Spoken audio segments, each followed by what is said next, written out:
And we're live. What's going on with my computer? Oh, so you don't know. Hey, how's it going? What's going on with my camera? What's going on with my camera? Hello. Hold on, wait there. I am here. Wait there. Did you have Get rid of it. Have you got any Zoom open or anything like that? There we go. There's his Sanchez, Simon Cowell top.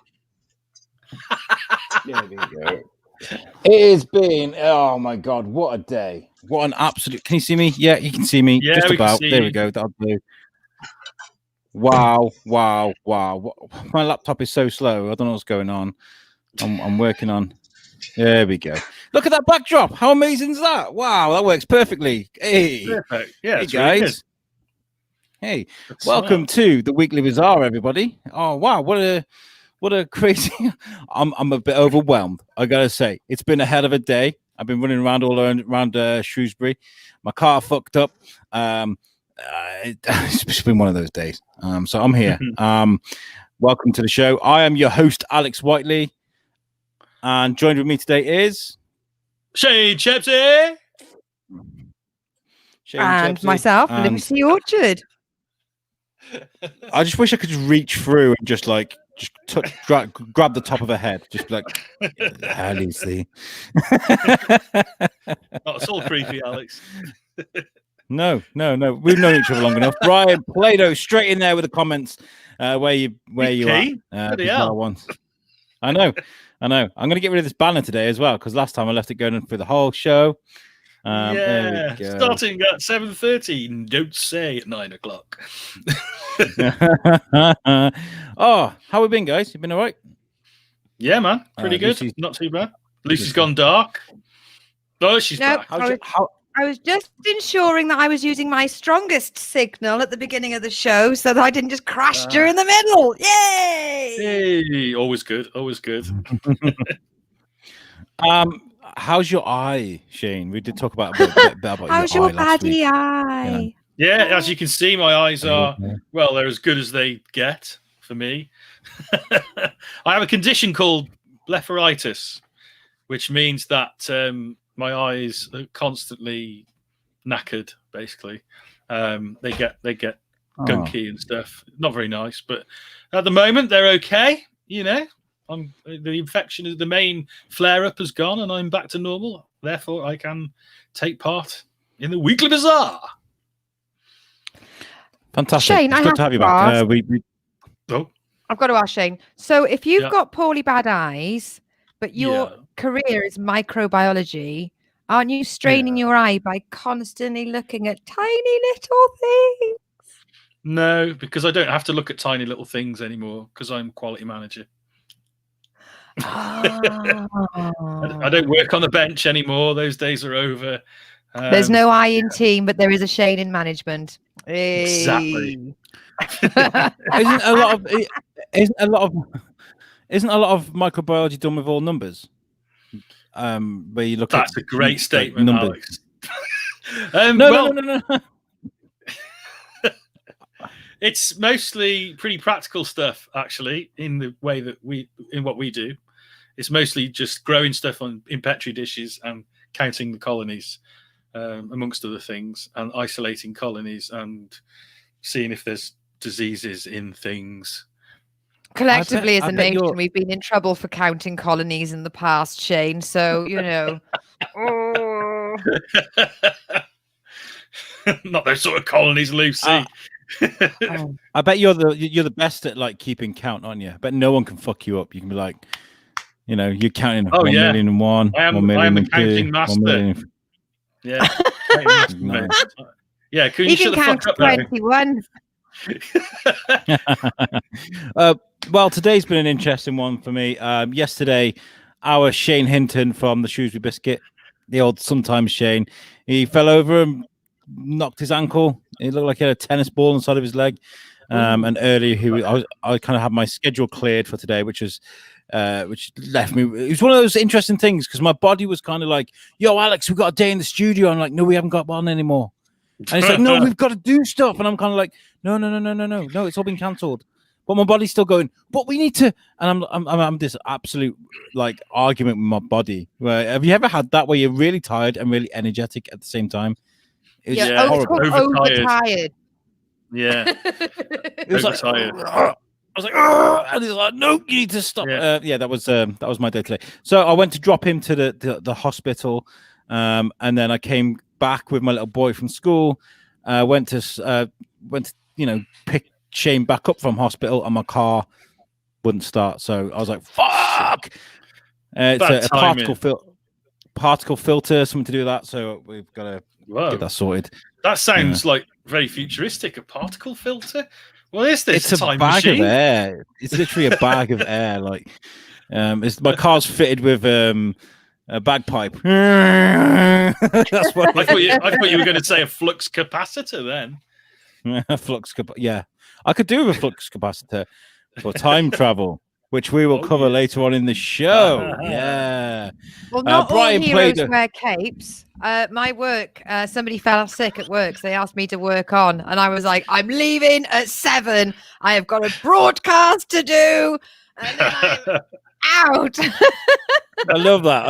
You know what? Your job, right? It's not as important as the Weekly Bazaar, so fucking, I'm out of here. I love that. But the other thing is, as a restaurant, they serve, they do a carvery roast, so they do pork crackling. So I've come back with 2 massive portions of pork crackling, which I'm going to smash the crap out of.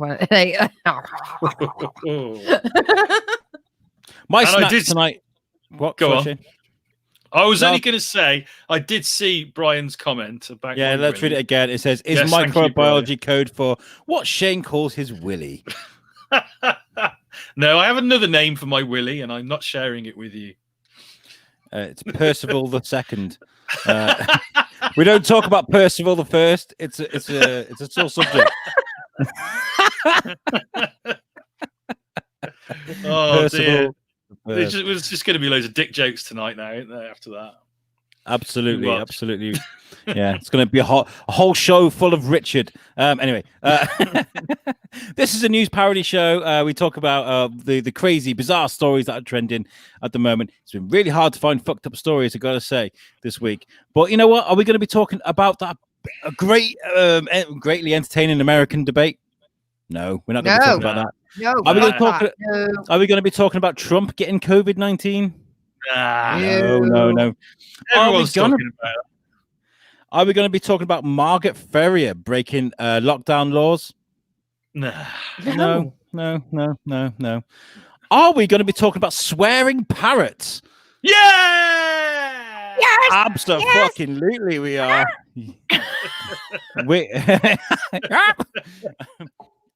Okay, so yeah, this is the first story. It's a story. This one is from the Manchester Evening News, but I do believe it went nationwide. It's about parrots that were removed from a UK family safari parks after they all taught each other how to swear. This is an amazing story. This is the kind of news stories we need in today's world, right? Swearing parrots. Yeah. I do call bullshit, though, mate. I do call bullshit because, they taught themselves how to swear. So parrots speak English now. Do they? Somebody taught one of them at least how to fucking swear, didn't they? And then me. Can I talk? Shut up, Shane. Talk. Yeah, So I think parrots work like minor birds. They hear something, doesn't matter what it is, and they repeat it. Yeah. And the fun thing is they don't know what they're swearing. They could be saying can opener, combustion engine, or fuck you. Like there is no difference. So if they had say Mancunian zookeepers that were just there feeding each other, talking to each other, swearing a lot, and that was one of the common repeated words, that's why it would be picked up. So they would have taught themselves in the same way that they've replicated an audio sound. That's not the same as teaching. And also it's not they taught themselves, it's just they heard something and they've repeated it, which I don't think the same as teaching, because teaching implies understanding and consciousness. Fuck you, motherfuckers. Okay. Well, I can add context to this story. That might just prove you wrong, Lucy. A wildlife park has been forced to remove 5 newly adopted parrots. Well, you're right, obviously, about like them copying people swearing, but about them finding it amusing. Let's carry on reading. From public display after they started swearing at customers. Bosses at Lincolnshire Wildlife Park said they accepted a new flock of birds on August the 15th, and the group taught each other to swear whilst in quarantine together. Bullshit. The park. Bullshit. Bullshit. That was one of the words. Bullshit. The park's chief executive officer, Steve Nichols, what's up, Steve? Well, thanks for tuning in. Said that the naughty antics made the staff laugh, which only encouraged the birds even more. But swift action had to be taken after the parrots began shouting profanities in front of guests and then laughing about it. The birds found it funny. They were laughing about it. They thought it was hilarious. Or were they mimicking the sound of laughter? I like to think that these birds were like, watch this, Barry, watch this. Twat! I'm sorry, man. We've this bullshit year of negativity. These birds found this hilarious. In my eyes. He said, for the last 25 years, we have always taken in parrots that have sometimes had a bit of blue language, and we have really got used to that. Every now and then you'll get one that swears, and it's always funny. We always find it very comical when they do swear at you. But just by coincidence, we took in 5 in the same week, and because they were all quarantined together, it meant that one room was just full of swearing birds. It's a bit like my local pub. That's full of swearing birds. Sorry. Oh God, it depends where you drink. But the thing is, can't forget the human additive here, because if any human that is a normal human being, and I'm not using the word normal as some sort of divisive word, just a normal person, if you stand within a 2-meter radius of a parrot, and the first thing you're going to go say is fuck. Because we're children and we want that parrot to learn that swear word from us. And also, this is big up to my Welsh peoples. We used to have a smoking monkey where people would throw lit fags to the monkey because it'd be funny to see a monkey smoking. I actually know the people with their monkey now buried in their back garden. But it is human nature to want to see something debased and infantile. I saw one of the most hilarious things at Chester Zoo once. Where the orangutans are, they have like a moat like around so the people can't climb in, basically, like a bit of water. And there's this big fat. Let's go with the word moat. It's like this, like what it's called. Moat. There's a big orangutan, and he's sat there like. And everybody's like crowding around him, and they're all going, ooh, trying to get this monkey to do things. He picks up a piece of shit, he flings it over the moat, and it hits this 6-year-old-ish girl square in the face. Oh, I was just like, wow. Everybody, your poo I salute now. You. Yeah. What a shot. There's a fucking documentary. We've been through this. And the thing is, it wasn't like a dry piece of shit, because she had like shit just running down her eye and stuff, she's screaming and crying, and the parents are laughing and trying to wipe her face at the same time. It was brilliant. I love animals. Brian puts in here, fucking day birds. Yeah, absolutely. You got to say that in that accent, haven't you? You fucking day birds.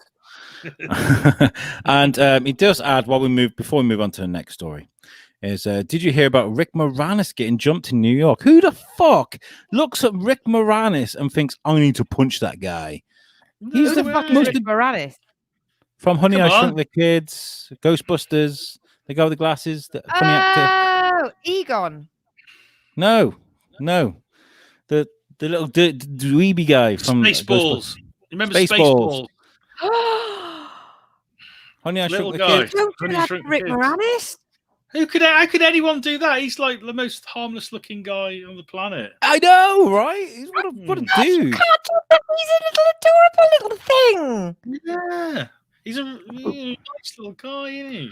I feel like if you don't like Rick Moranis, you don't have a soul. He's one of the most funniest guys on the planet. Like, yeah, I'll give it that. Dark Dark Helmet, that's it. Dark Helmet. Thank you, Ryan. I was trying to remember the character's name. Ryan says if he was orangutan, he'd throw shit at people too. Why let it stop you? SCTV? What's that? What's SCTV? Don't know. Ooh, maybe Brian's got us on that one. I don't know what SCTV is. Google it. Lucy, okay. Google it. My cats want to come in. They're having a scrap. I thought you were leaving us then. I thought you were going out the door. Oh, mate, I am jonesing for a fag. My tobacco's over there. So if I just suddenly like nod, but just disappear.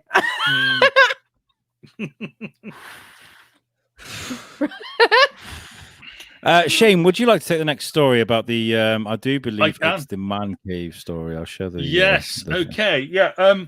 So rail workers suspended after man cave found under railway. So this is from Sky News. Authorities were tipped off anonymously and were told the workers would hang out and get drunk and party in the room. So there's a picture there on the screen. 3 men have been accused of creating a man cave underneath New York's Grand Central Station. The 3 railroad workers found the storage room under track 114 and filled it with a television, a fridge, a microwave, and a futon sofa. Investigators from the Metropolitan Transportation Authority said it appears the employees, a wireman, a carpenter foreman, an electrical foreman. What is this? The fucking Village People used a secret break room when they were supposed to be working. Oh wow, that's brilliant! The little sofa in there and everything. When the authority was tipped off about the room in February 2019, fuck, this is an old story. The anonymous tipper said the workers would hang out and get drunk. You've already told us that, Sky News. Why do you repeat yourselves halfway through the story? The room was also... They do. It's really annoying. The room was also deemed a fire hazard because it was unmapped. Me and the rescue workers would have difficulty finding it, especially as the railway bosses did not know of its existence either. Oh, I think that's really cool. So they found this little secret room. Scully from Brooklyn Nine-Nine. It's Hitchcock and Scully. It's the nap room. Yeah. Don't watch that show. It's not funny. Oh man, I love that show. I've had like 5 heart attacks, but I call them whoopsies. I'm going to assume that's a reference to the show that I don't get. You need. Oh, it's so silly. That I can't watch it. I find it completely unfunny. I can't. I tried once. Yeah, I attempted to watch it once, but then when I first watched it, I assumed it was just like a parody of something.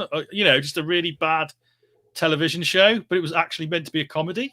I didn't realize that. No, I watched it. I got bullied into watching it because my brother, if you're listening or watching right now, my brother bullied me into watching it, going, "Oh, you've got to watch this. This is amazing." And I thought, in a desperate need to have something in common with this man that I'm genetically associated with, let's give it a go. So I watched it purely just to be able to speak to him about it, and then I got sucked in. Got into it. And then I couldn't get over how many episodes there were, and then it kept on. Just every time I went in to see it, there was just another 5,000 episodes, and then the other day, I ran out. Oh no! Yeah, it's the worst. That is. Before we dive into this, because I got something to add to this story, I want to go to the comments. We asked what SCTV is. It's a Canadian TV show with Rick Moranis, John Candy, and so Rick Moranis, John Candy, Catherine O'Hara, and more greats. And it was made. Well done for mentioning there was a woman involved. Well done, Brian. That's all that matters. And then there's a comment here from Facebook user. Thanks for listening, Facebook user. Much appreciate your anonymity. It's important to us. It says, did you ever, although it's in capitals, so I wonder who that is. David Rahabi. Did you ever hear about the guy who lived in New York, in Brooklyn Bridge in New York? So I guess somebody like made he's a little man cave. Okay, number one, this isn't a man cave. What? They're all like a wireman, a carpenter, an electrical foreman. Like, that's not the Village People. That's a very, very successful and educated and a capable bunch of men. Yeah, they've made a very good man cave. No, right. No. This is not a man cave. This is your basic canteen. These guys must be treated so badly. They're like, can we just have a basic canteen with a microwave and a sofa, maybe a TV? I don't know. There's somewhere for us to kick back and relax. And National Rail or other, rail companies are involved. Have gone, no, you can't sit down in the warm and heat up the food and listen to radio. How dare you? So this is some fucking asshole that was like, yeah, man, they won't let me be in the group. I'm going to I do wonder who grassed on them. Yeah, grassing on them is really... Yeah, somebody wasn't allowed really to know bad. where the room was. The fourth man that always wondered where, like, John, Peter and Tony fucked off at lunchtime. Oh, guys, do you want to go and get a sandwich? No, we're off together because we're exclusive little shits. Well, the thing is, they were getting pissed in working hours, which is a bit naughty, isn't it? But for those of you that have ever done a crew-based job, like even down to, say, when we all did the ice festival with you, Shane, like when you've got a crew of people. That's different. You can get pissed at ice. Oh yeah, I know. In fact, not the job. If you're not pissed, you're doing something wrong. But when you work with a crew, somebody is usually put in charge of sorting out a room like this. A downtime room, because when people are left to organize themselves, they realize that needs must be met. Like it's Laszlo's triangle: warmth, food, safety, comfort, all that stuff. It's not on the map, therefore it's not fire regulation. Yeah. You need to stop this now. Can I just ask who's paying for the electricity? and furthermore, do you have a TV license for this TV? I don't think you do. And then do you need a TV license in America? I don't know. Furthermore, I worked for one place where we had this kind of environment. It was all sanctioned and legal and built for, but it had like Calagas. We had to pay for our own Calagas. Motherfuckers. Really? Motherfuckers. Yeah. Well, this guy. Sorry, go on, mate. No. Oh, Shane. No, go on. You're going to say something. I was going to say the guy, the snitch. He reminds me of the guy from the Green Mile who stomps on the mouse.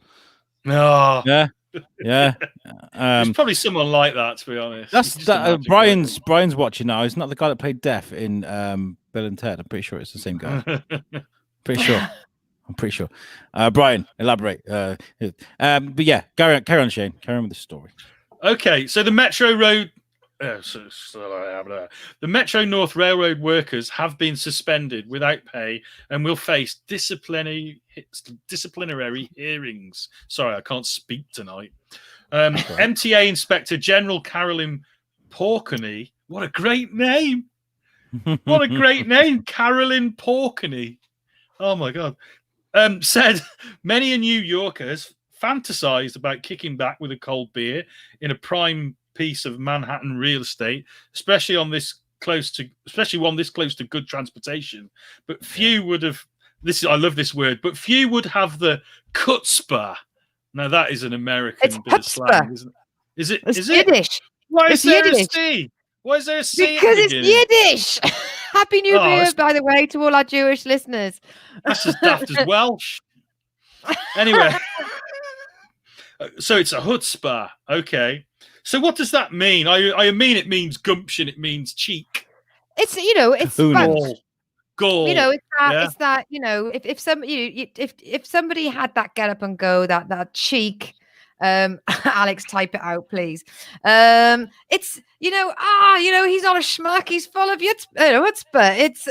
He's creating bravado. Your own. Yeah. Anyway. Yeah, they wouldn't have had that. To commandeer a secret room beneath Grand Central Terminal. I think it's fucking cool. I mean, it's like one of those mythical things like alligators in the sewers, isn't it? These little underground community of railroad workers. And now they've been discovered because of one little shit who had to grass them up.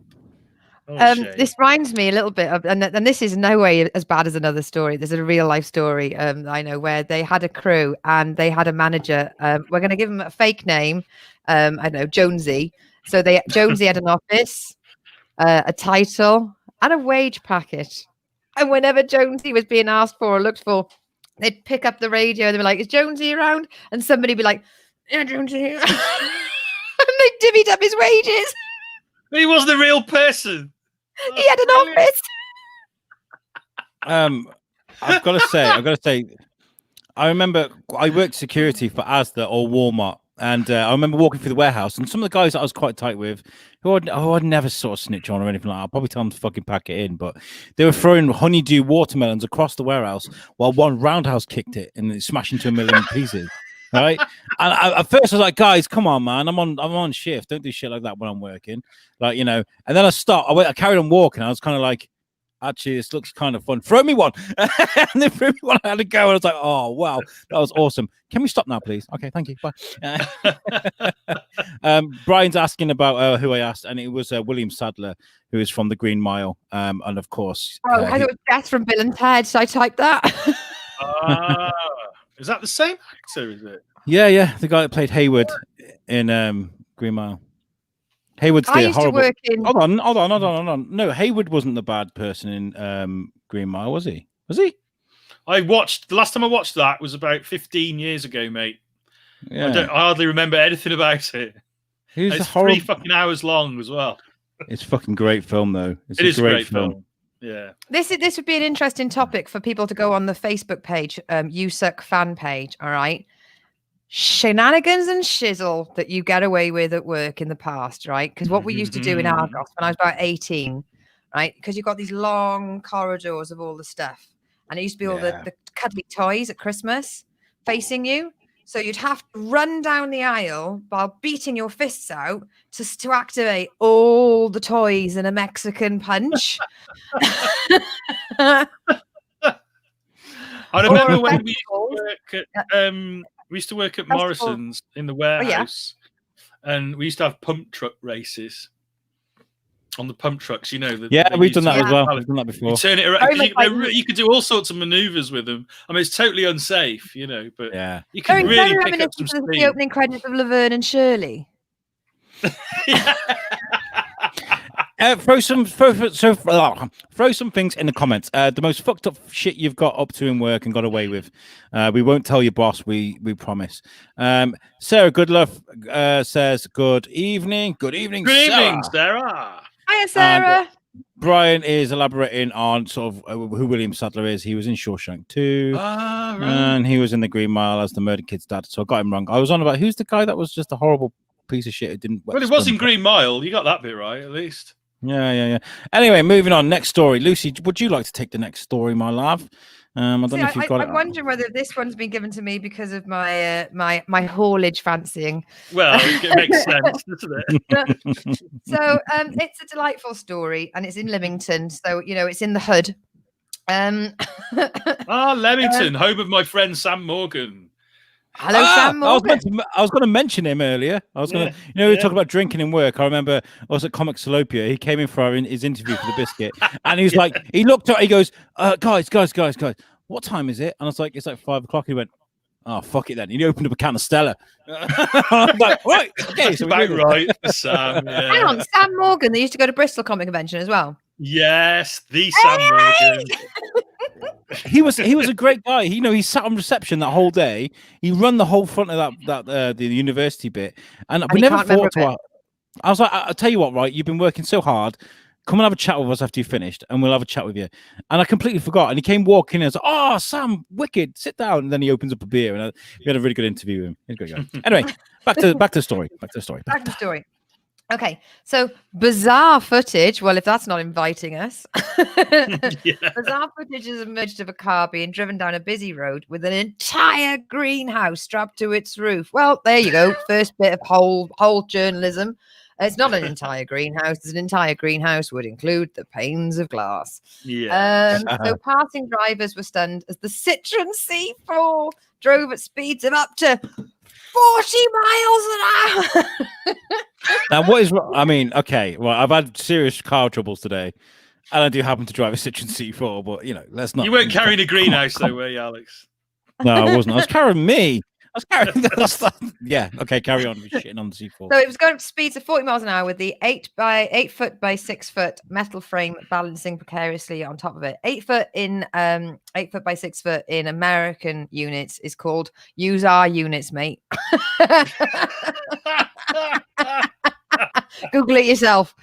A back seat passenger was even seen with their arm out the window holding on to the structure. I mean, come on, that's ballast, mate. Local care manager Teresa Mulberry was a passenger in the car behind and filmed the scene in Hordle near Lymington, Hampshire. If you know what Lymington, Hampshire is, not Leamington. Sorry, Lymington, Hampshire it's a lovely place. It's a really, really sleepy place. Sam Morgan doesn't live there. No, they would. Oh, my mate, Sam Morgan. Do you know there was this one time? I'm joking. So she goes. My initial reaction was, "Oh my god, what is going on?" Well, it's clearly someone driving with a fucking greenhouse on top of their car, love. I don't know what you need to be told. I don't mean to be Roy Walker, but say what you see, love. It's good, but it's wrong. For a good 2 miles before it turned off, and you could hear it clunking about. Now that's added. There's no clunking on that. Thankfully, there was no glass. Well, obviously, thankfully, because you wouldn't be able to put the bloody straps through it. Sorry to destroy this as a truck driver. Yeah. And it was just the metal frame. Otherwise, it could have gone everywhere. Obviously, that's why it wasn't a truck driver, Lucy. Are you a truck driver? I never knew. You were a truck driver. You've never mentioned that before. I swear to God, I don't mention it. Do you do a podcast called The Shrewsbury Biscuit, Alex? I wasn't quite sure. I do. But it found me. I didn't find it. Just appeared one day. See how his eyes started twinkling? It found me. Sorry, carry on. Oh my god! Right, prepare yourself for a pedestrian pun here, guys. Certainly does bring a whole new meaning to the term greenhouse gases. Yeah, that's shit. Because what's the gas? That is comes out the exhaust, mate. Sorry. Oh yeah, but it's a stretch, isn't it? It's not a good pun. Hopping back to using the only word in this story that's exciting. Bizarrely, it's not the first time that a motorist has decided to go out for a spin with their greenhouse attached. Now someone's Googled fucking greenhouse on car, right? So a driver in Rochdale was caught in camera with one strapped to the roof back in January. I mean, all it is, as long as the frame isn't rusty, not a problem with this. I've not got any problem with this. If you're driving a curtain sider down a very busy, down a windy road, you open your curtains to let the wind go through so that it doesn't topple off. There's absolutely nothing wrong with this in my mind. I think the problem with it is they're not quite aware of how tall it is, are they? You know, they won't have spatial awareness. No, it's quite possible that they could clip like the underneath of a bridge or something like that, or a tree, or. I wouldn't advise going under any bridge, say 13.4 on that. I tell you one thing, though. One thing I predict, and I guarantee has happened with this story. Is it a riot? I bet you they were wearing face masks for safety. The twats. Don't worry. I know I've got the greenhouse on the car, but I've got a condom in my handbag, so there's no accidents. We've got a few comments here, guys. You want to please take us through. Yes. So Sarah says she likes the USUK fan group. She says she's been following the page for a while, and she'll have seen it on her Facebook page. We love you too, Sarah. We love you too. Love you too, Sarah. Love you too. Brian is catching up. He's doing our information on the Green Mile. We're still going on. Doug Hutchinson played Percy in the Green Mile. The little shit of a guard was also on Lost. Then in Life, he married that young girl. She was 17 or 18. Courtney Stodden was her name. Oh, Courtney Stodden was that? She was. Yeah, 17. It isn't. Oh shit! Oh, that rings a bell. I think they take the piss out of her in the Garmy. Lucy, that wasn't a dad joke. It was a stepdad joke, and a strange stepdad. That was the creepy stepdad you don't want to be alone with. Yeah, you've been told. Now, for this next story, we do take a venture to the birthplace of Lucy Orchard, which is Wales. Wales. Are you going to read this one, Alex? Sorry, I'm going to read it. I might do it in a bit of Wrexham, you know, because that's how they talk in Wrexham. It's not quite Welsh. It's a bit of Scouse. A little bit of Welsh. Yeah. Bit of Scouse. A little bit of Welsh. You know, it's not like la. How's it going? Just fucking woolly back. Fucking having it, yeah. I love you guys in Wrexham. If you guys are watching and you remember me from Wrexham, I'm not a bad person. This is quite a nice story, actually. Who found this story? Because it's really cheered me up. I think I found this one because I thought it was a nice story to tell. It is. It's nice. The headline reads, an entire town in Wales is trying to rescue a cat that is stuck up in a tree. You know, you hear those stories about... Cats are so stupid. They're so stupid. Lucy, why do you... I was talking about Welsh people, but never mind. Oh, okay. most people would have just shook the tree. Oh, you come.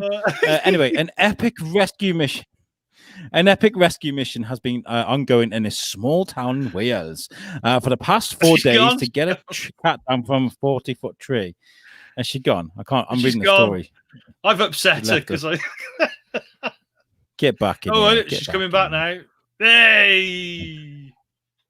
Residents in Tredegar in southeast of the country. Fuck off! I don't care. Nobody cares. Even the people in Tredegar are probably like, is it Tredegar or Tredegar? Tredegar. Fucking mariachi band. People from Tredegar. You're such a bunch of dicks. Residents in Tredegar. Not racist. Hey, I live in a town that's got like 3 different names. Okay, Shrewsbury, and Shrewsbury. So you know, can't see. Residents in Tredegar and southeast of the country have rallied around the fishing nets with fishing nets, treats, cherry pickers, and even a 4-story scaffolding platform. I've got to share this because you can't quite see this. I'm going to share the because it's hilarious to see. This is for one cat. One monkey. One monkey. I know they say that you know, every life is worth saving, but look at the effort that's going into this. Let me zoom in here. Look at. There's actual. Look at the little cat. Look at the little cat. Tiny little tortoise shell thing, which means he's a mutant. And he doesn't look bothered at all. He's quite happy there by the looks of it. He's just like, I'm chilling here, man. Leave me alone. I'm chilling. Leanne Skinner, 36, told Metro. It all started on Saturday when I went for a walk with my friends. That's terrible. I'm not doing it. I live just up the lane where the cat is. I had a whale of a time with this last week. We were walking back and I heard a cat crying. Yeah, we looked around for a bit in the bushes everywhere, but we just couldn't see it. We could just hear the loud and pitiful cry. Then suddenly, it Is he Indian now? To one of us that it was stuck up in the tree. They never thought about that at the beginning. They're just like, oh, where's that sound coming from? It's in your mind.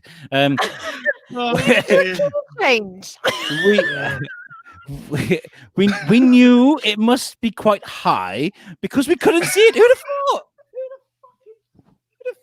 What the fuck? Oh god, that's funny. She said she immediately called the RSPCA, which every responsible person would do, but they would not come out until it had been stuck up there for 24 hours. Oh. I wouldn't ring the RSPCA. No, they're not very good at coming out, but they're really good at collecting donations. That's just me.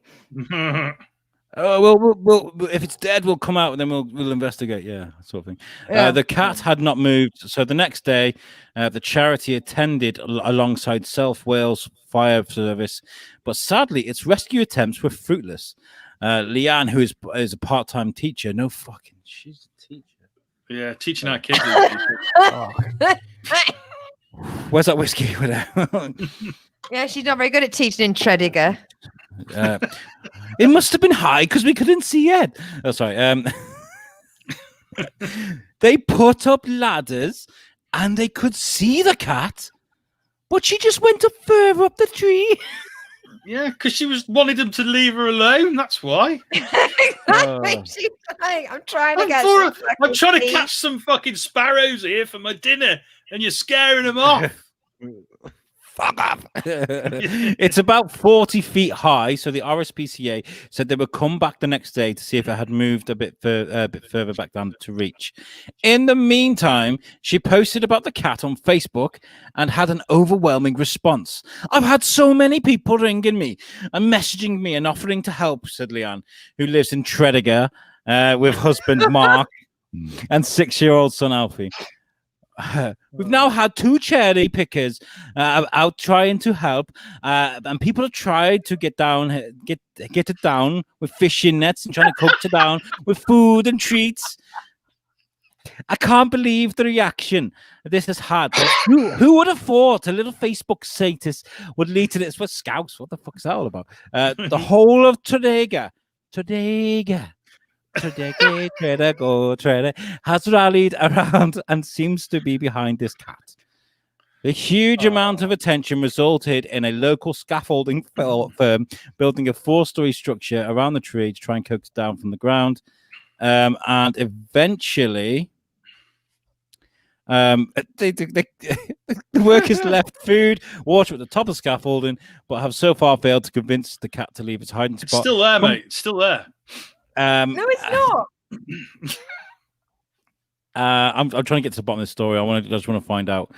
Do you mean you get to the top? I can't be asked. I've been following this because obviously I have friends that have been posting about this for a couple of days. And it's quite brutal in the end. A tree surgeon just gets up there, basically grabs the cat and throws it in the bag. And the news report went, so eventually he did let the cat out the bag, but curiosity did not kill the cat. Well, it's a better pun than on the last story, anyway. So the guy that isn't Dave, I'm just putting my microphone there just in case it is Dave. He put, how did the cat get up so high? What I will tell you from personal experience is cats, when they're climbing trees, are only thinking about climbing trees. They are not thinking about getting out of trees. And they go, wee! And then they go, oh. That was amazing because Lucy was having gremlins from that. And we got, cats are great climbing the trees. And then wee! And then... No, I didn't. I got a little bit of it. I got a little bit more than you, Alex, actually. I got a cat in the tree and getting up and then down and then whee! Well, I'll do it again. Cats don't have any thoughts when it comes to climbing trees. They're just having a lovely time and they just climb and climb and climb. They do not consider any escape plan. And then they go, oh shit, I can't get down now. It always happens. We had a couple of cats that have done that. I love the random comments from this person. They're really like this. There's just, you can just imagine them saying it. You know, this is like the most ridiculous thing about this is I'm not even a cat person. I have a dog. That's so Welsh. That's brilliant. Apparently, I think it's David. David, let us know if it's you or not, because I got Facebook user here. It says, I heard you clearly, Lucy. Yeah. And Brian is like, is that a Welsh accent or Miss Doubtfire you're doing? Well, Miss Doubtfire, what sort of accent was that supposed to be anyway? I think it was supposed to be Scottish, wasn't it? Yeah, that was kind of Scottish. Right. I'm Mrs. Doubtfire. Hey, you visionary Doubtfire, darling.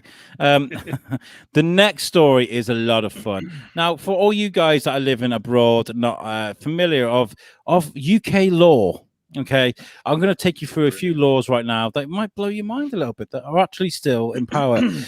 This is from the world famous Isle of Wight County Press.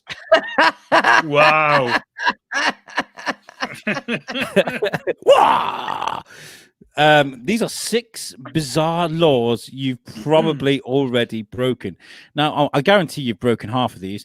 And what I'm going to do is I'm going to share this with you guys to show you that I'm not talking nonsense, because a lot of this is going to sound like nonsense. I guarantee it.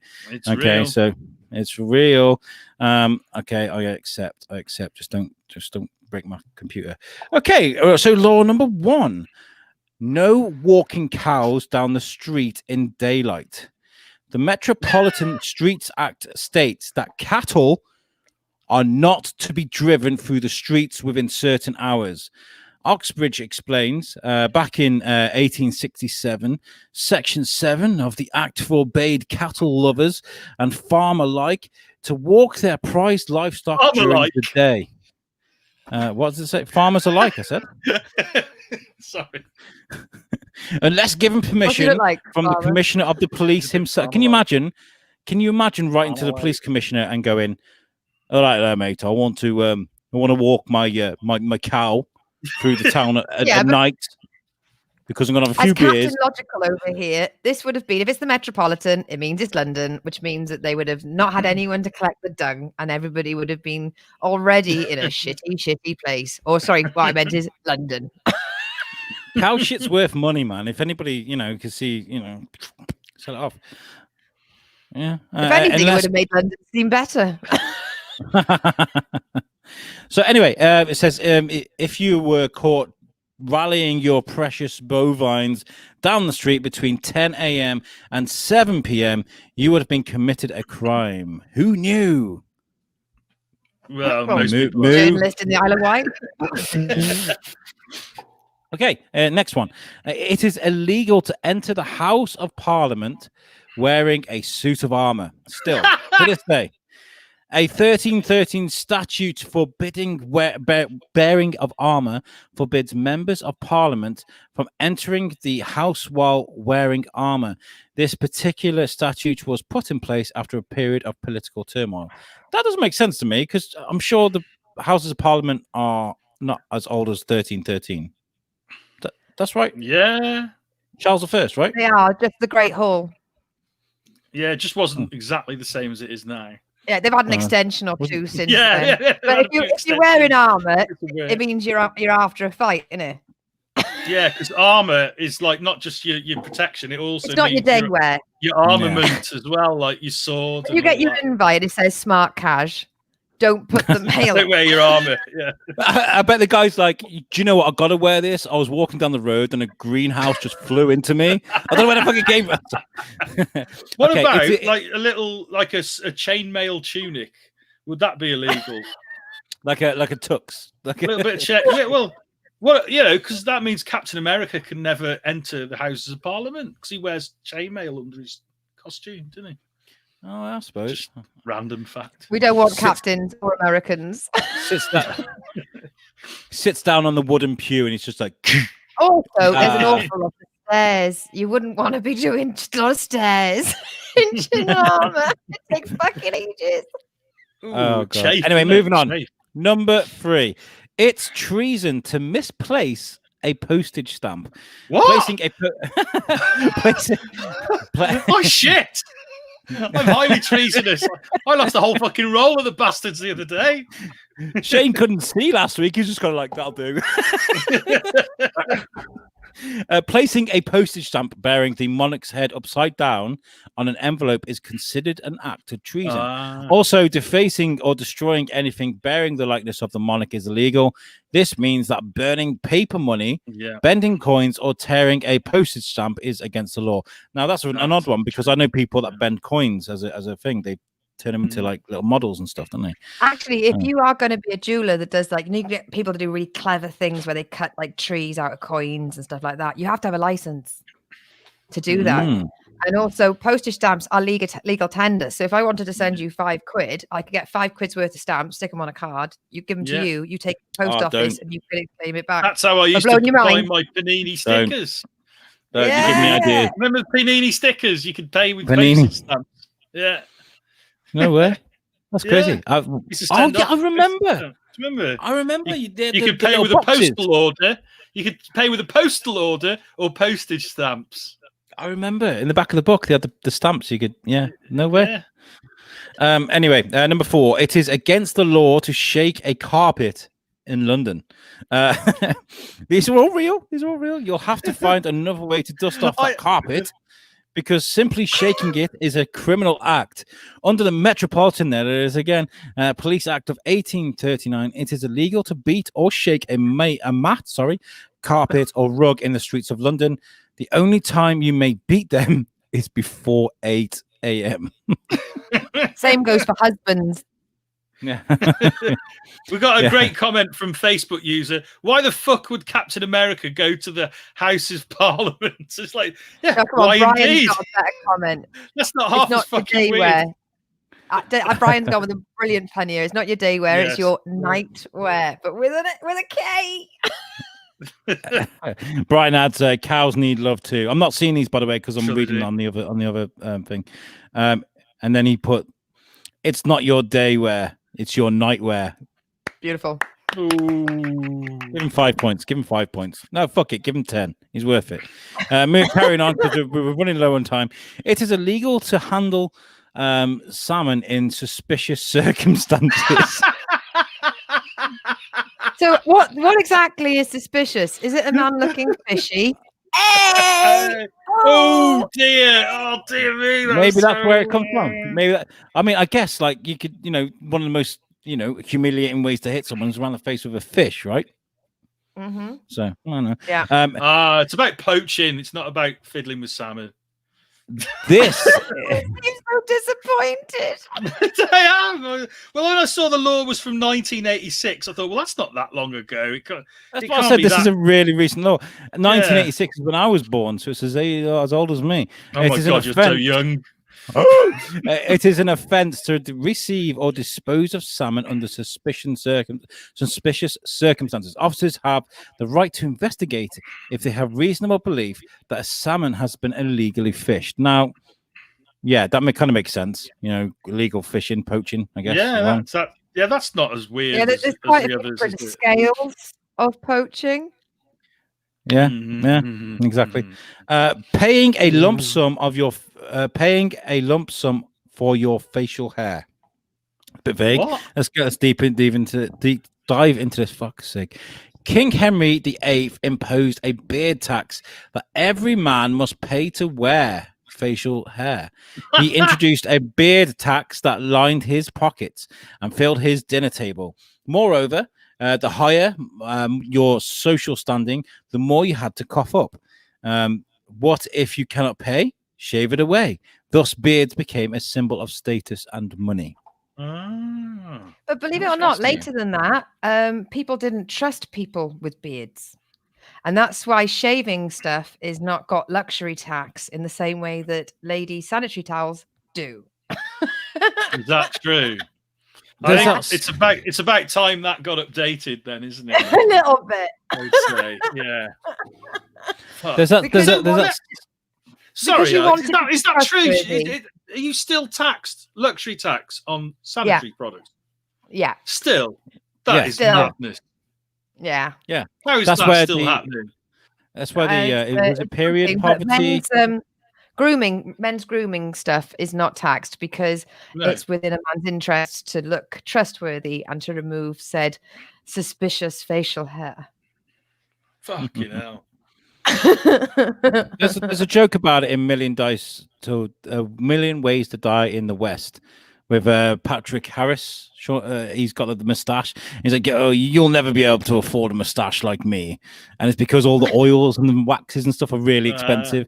And he's like, "Oh my God, I wish I could have a mustache one day." Yeah, it's quite a funny joke. Okay, moving on. We've got about 10 minutes left, so we've got time to do this. We are down to our favorite segment of the show, which is Science with Alex. He's not a racist.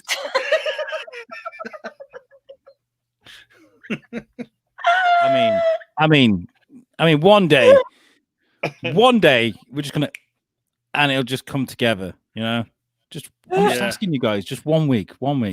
There's just too much of a delay on here. That's the problem. Oh yeah, that's what it is. Yeah, that's what it is. We'll blame it on that one. Yeah, definitely. Now these next two stories do kind of link. Yeah.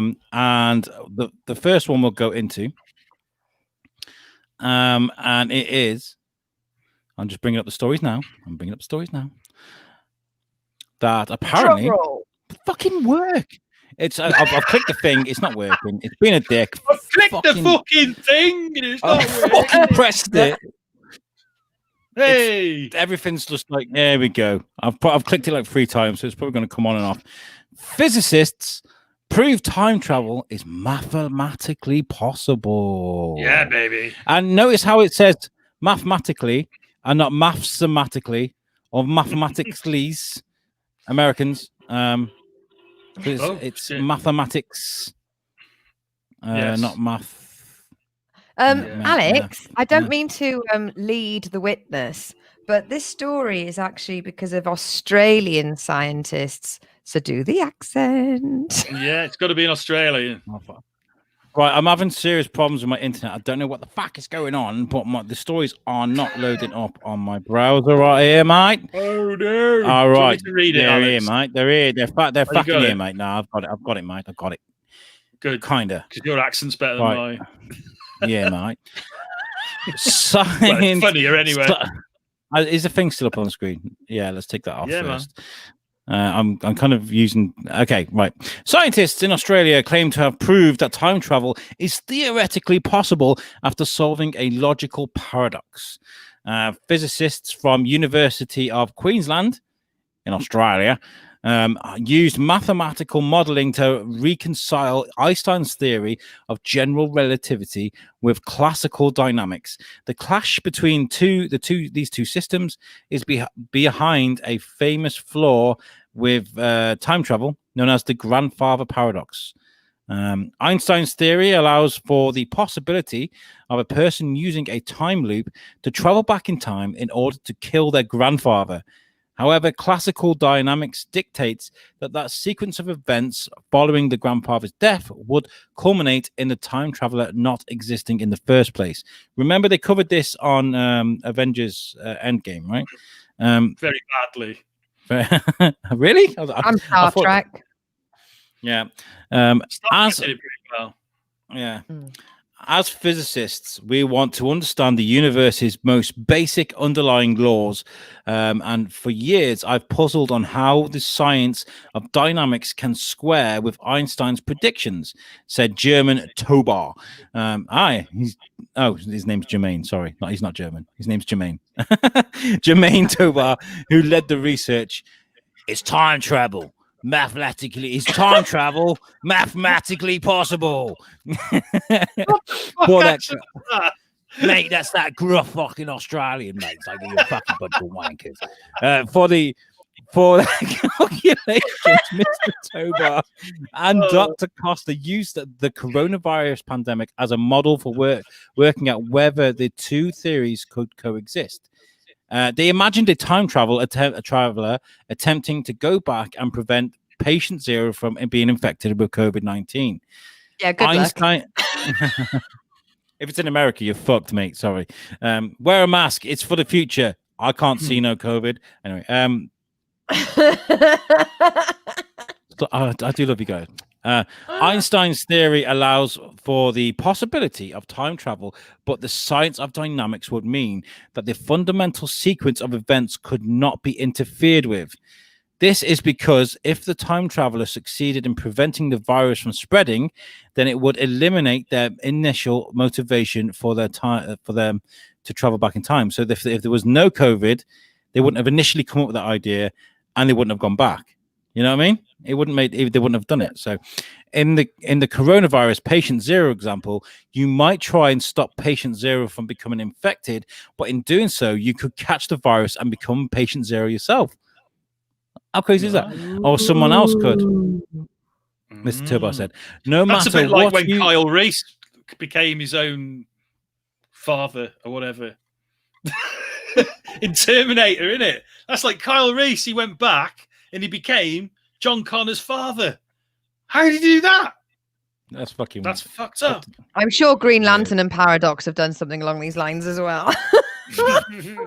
Time travel bollocks. That's what I call it. All these movies, it's fucking time travel bollocks. There's only one movie that did time travel really well, and that was Primer. And I don't know if you've seen it. It's a fucked up little indie movie, and it does time travel really well. And Superman, he spun the world around and around. I think you're forgetting a little series of Quantum Leap. Nah, that was bollocks. It was good, but it was bollocks. Right, let's get through this because we're running out of time. No matter what you did, the salient events would just recalibrate around you. This would mean that no matter what your actions, the pandemic, that's just Cockney, would giving you younger self and motivation to go back and stop it. Try as you might to create a paradox, the events would always adjust themselves to avoid any inconsistency. The range of mathematical processes we discovered show that time travel with free will is logically possible in our universe without any paradox. University of Queensland physicist Dr. Fabio Costa, sounds like a porn star, who supervised the research, added, "The maths checks out, Mike. The results all that stuff of science fiction. Paper detailing the research," that's not quotation, the paper detailing the research was published in the journal Classical and Quantum Gravity. So there we go. So there's, I mean, it's an interesting theory, isn't it? That if you wanted to go back, they've supplied absolutely no evidence whatsoever for their theory, other than we think it will do this. And they say, yeah, the maths says, okay, we just trust them, do we? Okay. Bollocks. We got our first interaction with "He's not a racist." Hey! We made it. Done it. There we go. I love the other everybody comment here from Brian. He said, "You could counter that effect by stopping patient 0, then leaving the plans for yourself to go back without original motivation." He's been watching far too much Bill and Ted.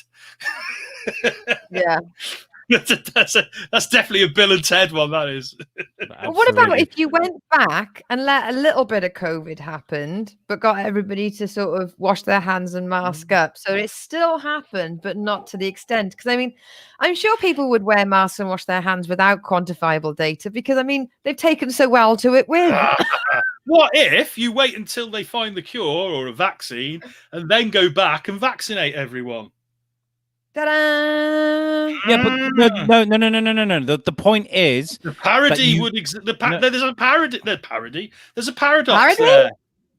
This is a fucking parody. No, because you wouldn't need to go back, because at the present time, at the time when you went back, there would be no COVID, so you wouldn't need to go back, so you wouldn't have actually gone back in the first place. Exactly. So you could save time. You could be a bit little Bletchley about it. I mean, you could basically. You could go to get the cure, go back to when COVID sort of like week 1, you know, when it still wasn't announced. This is what and I'm then go, do. We've got the cure. I'm gonna try and email fucking Jermaine Tobar. I'm gonna get him on the fucking show. I'm gonna do it. Yeah, man. I want him to explain himself.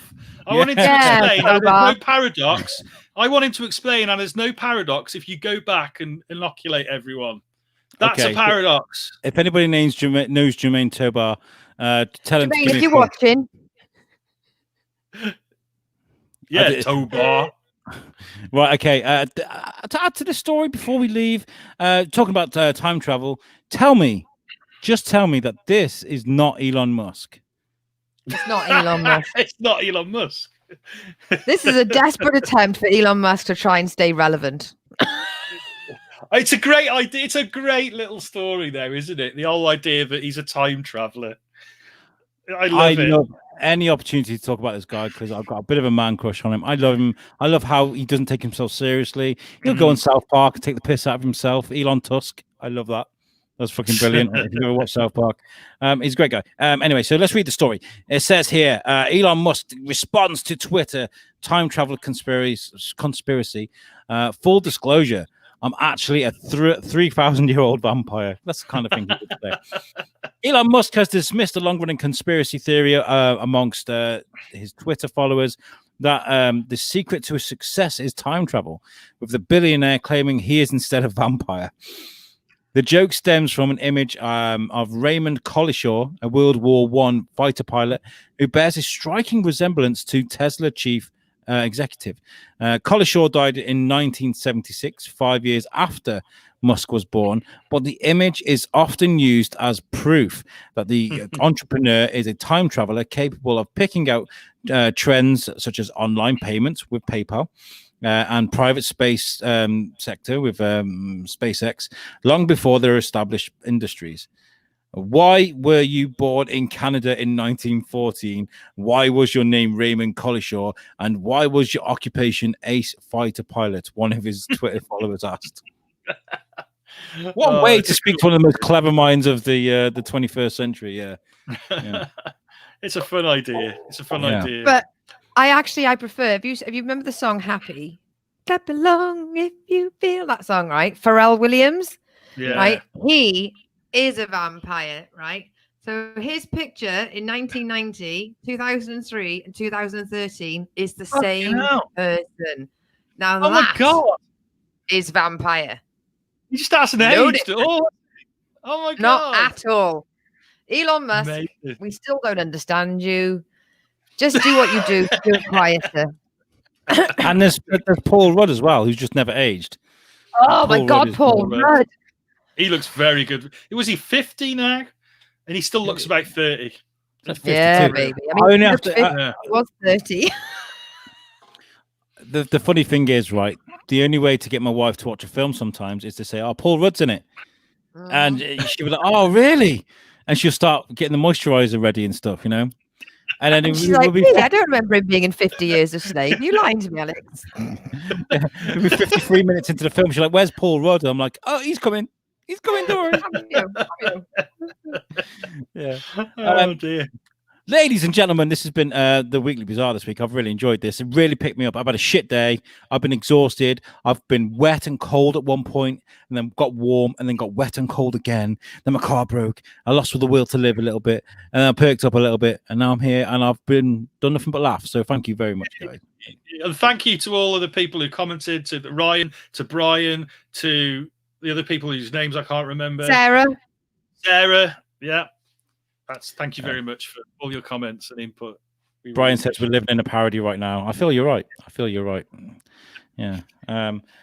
So yeah, this has been a great show. The USUK team is full of great things. We're a great team. We work really hard together, and we create 3 amazing, great shows. Of course, we make this the Weekly Bazaar, which you can hear this again next week. We will release the audio next Monday. And make sure you check that out. There is a superhero bar fight, which is soon to be changed into Superhero Chronicles. And that is done by Jamie Westwood and Tom Stevens. They get people in from all kinds of culture, and they talk to them. They've done amazing things, got amazing guests. And the way they work that is, it's going to be the chronicle of, and then the guest's name. So that's what they'll do. They'll discover their story and stuff. And then there is What's the Difference with me, Tom Bruno, and Kenny Aldrich. And we also get people in from different bits of culture, but our emphasis is US and UK culture. So we'll get people in and talk about the differences there. We are speaking to, this week, the youngest person to ever climb Mount Everest. His name's Jordan O'Maro, and he climbed it when he was 13 years old. Wow. How crazy is that? So that's to look forward to. And you can get everything. He's 48 now. He's just got down. I think he's like 26 now. But apparently, what I found, he didn't plan on doing it. Just couldn't get his signal. Yeah. Could someone come and pick me up, please? Dad. What I found insane is it caused a massive controversy. Like there was because mountain climbers around the world were like, he wasn't mature enough. It was a publicity stunt that could have killed a child. Blah blah blah. Yeah, it was nuts. So I'm looking forward to chatting to him. It's going to be really good. Make sure you check out everything on usuk.podbean.com. These shows, the Wednesday live shows are going to be released as separate bits of audio on the Podbean channel as well every week. So you got that to look forward to. I've talked for loads. I've talked loads tonight. You're going to plug some shit, Lucy? Well, go on then. So on Sundays we do I do Big Wheel Small Talk, also available on jokepit.com and all the Joke Pit platforms, and my Lucy show on Tuesdays, which is me telling you all the ins and outs of my village life and making lots of silly, entertaining, giggly bits of news. And then of course I've got the Kitchen Sink with my comedy wife Sarah Bridgman on Thursdays. So thank you very much. It's a new time at 7 p.m. That's a very sociable hours, Lucy. I like that. Yes. So what about you, Shane? What blankety-blankety music have you been doing? Not a lot, actually, because the COVID and all that shit. But I did record a show with Dan Cornwell that I was supposed to do last Saturday, but I wasn't very well, and so I didn't get the editing done. But I have now edited that. So the interview on the Icecast with Dan Cornwell will be going out on Saturday, probably Saturday afternoon. And then the following week, I should have an interview with the mysterious Jimmy Broxton. Amazing artist from 2000 AD, Gold Tiger, and lots of other really cool stuff. So that'll be an interesting interview. I was thinking the other day, Shane, you should get who was the Doctor Who writer that we always used to drink with in Bristol? Robbie? God, I don't know. No, yeah, Robbie Morrison. I know. Robbie Morrison did write some, but that's not what you're thinking of. Artist. No, he used to write for the TV. Yes, Mike Collins. Mike Collins. Yeah. I am going to try and get Mike Collins. Definitely. Yeah. I think I interviewed. Didn't I interview Mark Anderson? I'm pretty sure. Was it Mark Anderson I interviewed from the Beano? You're thinking of Nigel from the Beano. Maybe. Aren't you? John. Yeah. No, it's John Anderson. John Anderson. No, John Anderson is the Beano editor. Yeah. The editor of the Beano. Yeah, great guy.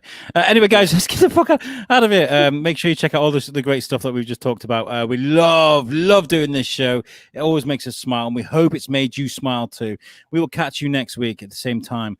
Have a great week, everybody. Keep smiling because you're worth it. All right, take it easy. Good night, guys. A bit of cheese there for your toast on the way out. Okay, take it easy. Peace out. Bye-bye. Bye.